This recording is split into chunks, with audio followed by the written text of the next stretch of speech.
ಕರವೇ ನಾರಾಯಣಗೌಡರಿಗೆ ಜಾಮೀನು ಮಂಜೂರಾಗಿದೆ.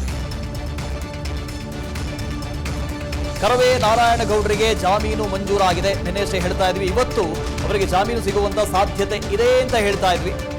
ಕನ್ನಡ ನಾಮಫಲಕ ಹಾಕಲೇಬೇಕು ಅಂತ ಒಂದು ಹೋರಾಟ ಮಾಡಿದ್ರು. ಆ ಹೋರಾಟದ ಸಂದರ್ಭದಲ್ಲಿ ನಾರಾಯಣಗೌಡರನ್ನ ಬಂಧಿಸಲಾಯಿತು, ಜೈಲಿಗಟ್ಟಲಾಯಿತು.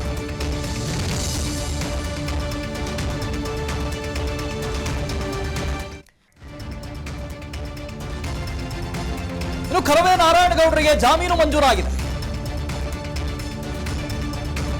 ಕರವೇ ನಾರಾಯಣಗೌಡರಿಗೆ ಜಾಮೀನು ಮಂಜೂರಾಗಿದೆ. ನಿನ್ನೆಷ್ಟೇ ಹೇಳ್ತಾ ಇದ್ವಿ, ಇವತ್ತು ಅವರಿಗೆ ಜಾಮೀನು ಸಿಗುವಂತ ಸಾಧ್ಯತೆ ಇದೆ ಅಂತ ಹೇಳ್ತಾ ಇದ್ವಿ.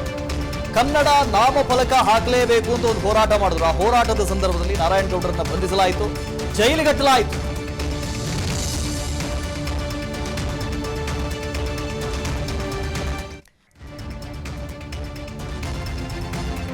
ಕರವೇ ನಾರಾಯಣಗೌಡರಿಗೆ ಜಾಮೀನು ಮಂಜೂರಾಗಿದೆ.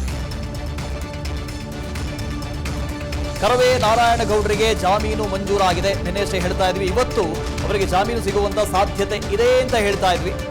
ಕನ್ನಡ ನಾಮಫಲಕ ಹಾಕಲೇಬೇಕು ಅಂತ ಒಂದು ಹೋರಾಟ ಮಾಡಿದ್ರು. ಆ ಹೋರಾಟದ ಸಂದರ್ಭದಲ್ಲಿ ನಾರಾಯಣಗೌಡರನ್ನ ಬಂಧಿಸಲಾಯಿತು, ಜೈಲಿಗಟ್ಟಲಾಯಿತು.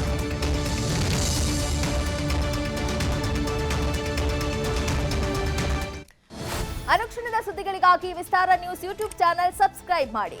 ಹೊಸ ಸುದ್ದಿಗಳ ನೋಟಿಫಿಕೇಶನ್ಗಾಗಿ ಬೆಲ್ ಐಕಾನ್ ಕ್ಲಿಕ್ ಮಾಡಿ. ಲೇಟೆಸ್ಟ್ ಅಪ್ಡೇಟ್ಸ್ಗಾಗಿ www.vistaranews.com ವೆಬ್ಸೈಟ್ಗೆ ವಿಸಿಟ್ ಮಾಡಿ. ಅಂಗೈಯಲ್ಲೇ ಜಗತ್ತಿನ ಸುದ್ದಿ ತಿಳಿಯಲು ವಿಸ್ತಾರ ನ್ಯೂಸ್ ಕನ್ನಡ ಆಪ್ ಡೌನ್ಲೋಡ್ ಮಾಡಿ.